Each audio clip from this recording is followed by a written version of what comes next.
Hey, this is Wester70 with more gameplay from RimWorld 2 Alpha, and today we're looking at continuing to build our settlement up. We've got a couple of new members, and we also lost one. We went through a raid attack. At least two raiders have come in and tried to attack us, and we have successfully handled them. So we continue to build up, consolidate our food supply, and try to establish renewable resources so that we can continue to trade with off-worlders, so we can build up an income, so to speak, so that we can get other supplies that aren't typically available to us on the planet. So sit back and enjoy, and I hope you enjoy it. Take care. Okay, so we've got our comm set up, which is this thing over here. It says they are known, trade ship is passing, they are a food trader. Okay, so let's find out who our best communicator is. So you want somebody good at social. She's a 7. He's a 3.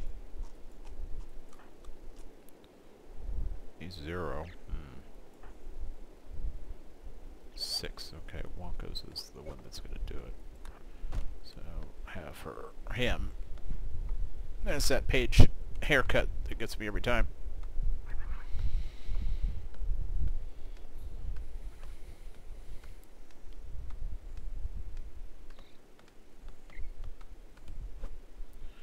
Okay, so this is what we have to sell. We have 591 silver.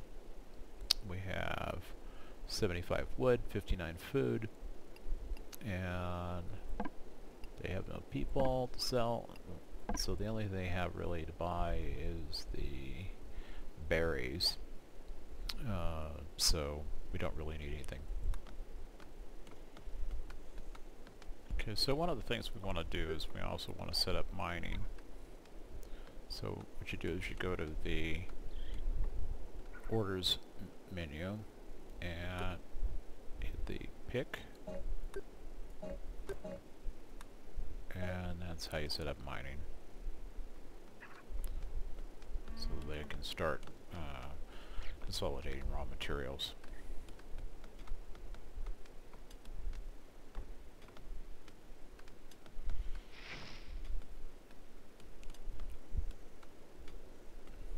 I think what I'll do is I'll set up a new door on the right side of the enclosure to make it easier for them to access this side of the building.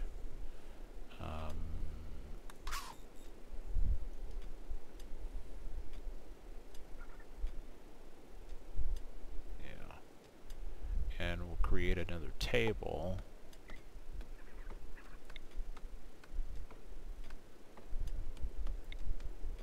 Here.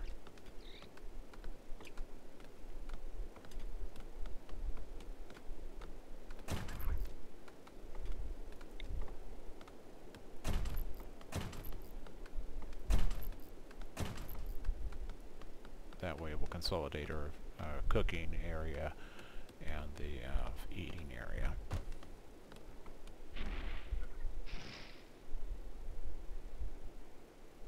Okay, we'll also put a door. And deconstruct this one.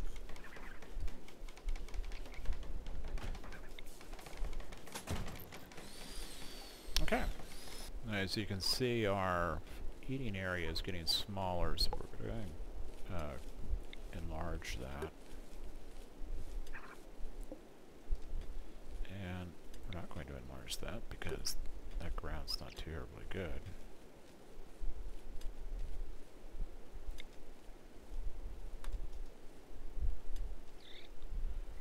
This is the other area down over here that has better soil, so we're going to create a growing zone here as well.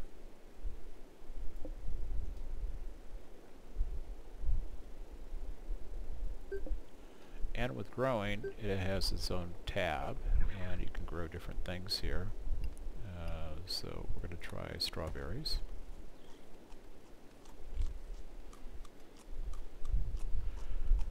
some point we'll want to create a grove for trees and things like that as well. You need to have recyclable materials, renewable materials, so you can continue to have areas that you can create a surplus in, so that you can do more trading with the traders.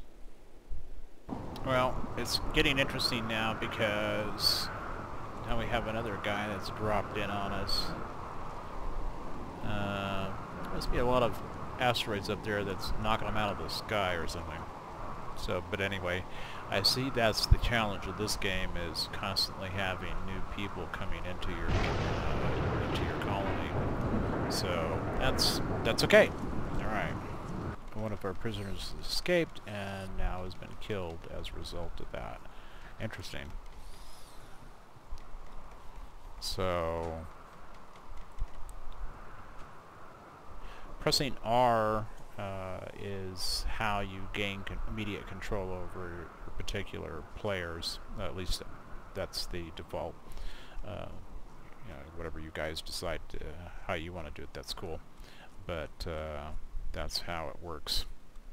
Now what we need to do is we're going to have to dig a cemetery and start burying these. Now you'll notice there's a red X on our strapping farmer, and that's because you have to get rid of it. I'm not sure why it's even there, but so anyway, now once the X is gone, which you hit with F, then they can take the body out and bury it. And the burial ground is over here, which means it has to be dug. So Nadista is going to dig the grave, and I'm going to have 4 of them dug, so inevitably we're going to lose people because of various things. Okay, alright, so Nadista is going to carry off our deceased well, she was never a colonist. So she's going to go over to the old cemetery, and we'll eventually build a crematorium so that we can dispose of the bodies that way. Sounds kind of ghastly, doesn't it? But that's reality, though, too, isn't it? Usually I find that when people are getting too stressed out, they need to have their duties lightened, and they need to go to bed right away. That helps get them in a better state of mind. Handling bodies and being in fights and stuff like that lowers morale, so you need to keep that in mind. Now this guy is... what's his character traits? He's got a 13 social, which is really nice. He's got good research skills, so he'll be a good addition. Now, what we want to do is we want to try to recruit him, and what we did not do with the person who died was we did not put them into friendly chat with no interaction. So that's probably might be why she went a little batty and tried to get out. Okay, so I spent a little bit of time, and so we still have our prisoner. He's still not convinced. As you can see over here on the left, we have friendly chat and trying to recruit him. So that's cool. He's still injured, so we'll have to deal with that. We have strawberry fields forever down here, and that's pretty cool. We've created or telling our colonists to create a new improvised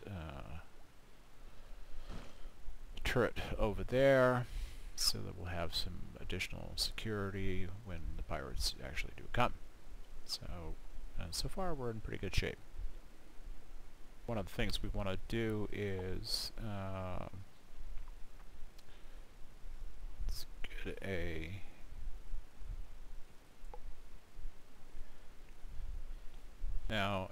gun turret cooling is one of the things we're researching next, and then after that we're going to go to slag refining, and we'll be able to make metal out of that, and then be able to do buildings, things, and so on and so forth. So that'll be one of the other things that we'll need to do next. Okay, so we've been notified that through the little red envelope or orange envelope that we're going to be attacked by one of the groups in the area that feel our presence is an insult to their good name. So our little friend over here is the guy that's got a bow and arrow, and so he's going to be coming after us. Here's a solar flare has begun. Intense will shut down all electrical. I should pass it about a day. Okay, that has ramifications, of course, for your automated weaponry, which won't work, of course. So if you happen to be counting on those weapons, you could probably count on a solar flare and an eclipse, or a solar flare cutting you off. The flares will take out all of your electrical stuff, so you're in trouble. The eclipse won't take it out as long as you have batteries, so you need to have a good set of batteries on them. As you can see here on my batteries, I have enough power, but because it's a solar flare, it's not going to allow me to do anything about it. So, but the more important element right now is the fact that we have this guy that's going to attack us, and so when he gets ready to attack us, then we will be ready to repel his advances. What I'll probably have them do is I'll go into the structure and let the automated weaponry see if they can take care of him. If that doesn't do it, then they'll come out and get him. See how that works. And when you activate your personnel, you hit the R key, which places them under your direct control, so they'll basically go where you tell them. They may not do what you want to do, but you have to allow them some freedom of self-control, self-determination, if you wish. Now the attack has begun, and our little friend is shooting at the automated weapon. So rather than letting him destroy it, I'll go out and attack him. Try not to have your people in front of each other when you're in a battle. They are notoriously bad shots, and they will shoot your own people.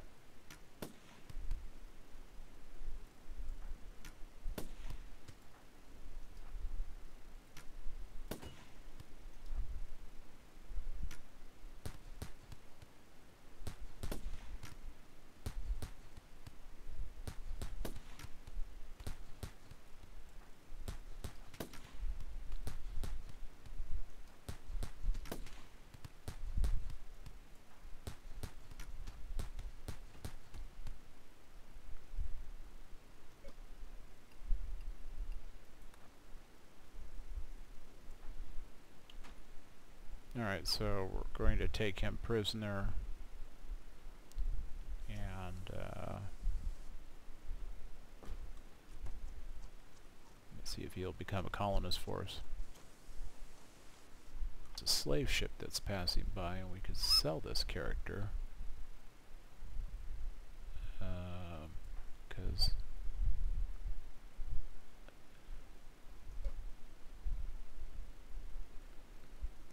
jeez, can't use it yet. Okay, so what we've got going on now is we've got a room that we've built up here to house the what is this stuff?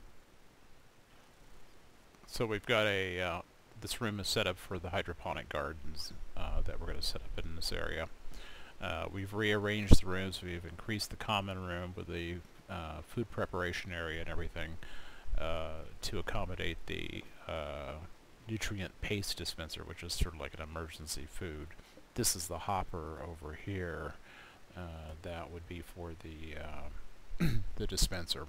And basically it makes crummy food, but it makes it fast, and so anybody can have a basic meal if they want it. Then we've walled off the garden areas from the various muffalos so they don't get in here and eat our food. They were in this area where we have a lot of our plants and our finished food was being set up, and we found out that they were eating the food, so then I had them one of them shot so that we can have that for food. And then over here we had a raider that zoomed in and wounded a couple of our people, but we were able to terminate him. This area, this purple area over here, or magenta, is a irrigated garden. This is the fertilizer pump, and what this does is it allows us to grow a variety of different crops in ground that's less than useful. And the pump will allow us to do that. We're going to plant trees here so that we can have a renewable resource so that we can trade that and gain some money and things like that. All right. Now, this is a case where you kind of force your people to do this to the extent that you can. So Nazida is carrying one of the raiders off to a grave and putting him in there. So sometimes you got to do it. It's important not to let the bodies hang around, so to speak, simply because it dampens the morale of your overall team, and it's important that you don't allow that to happen. If you start piling up the bodies, you're going to have severe morale problems, so you need to take care of them as quickly as you can.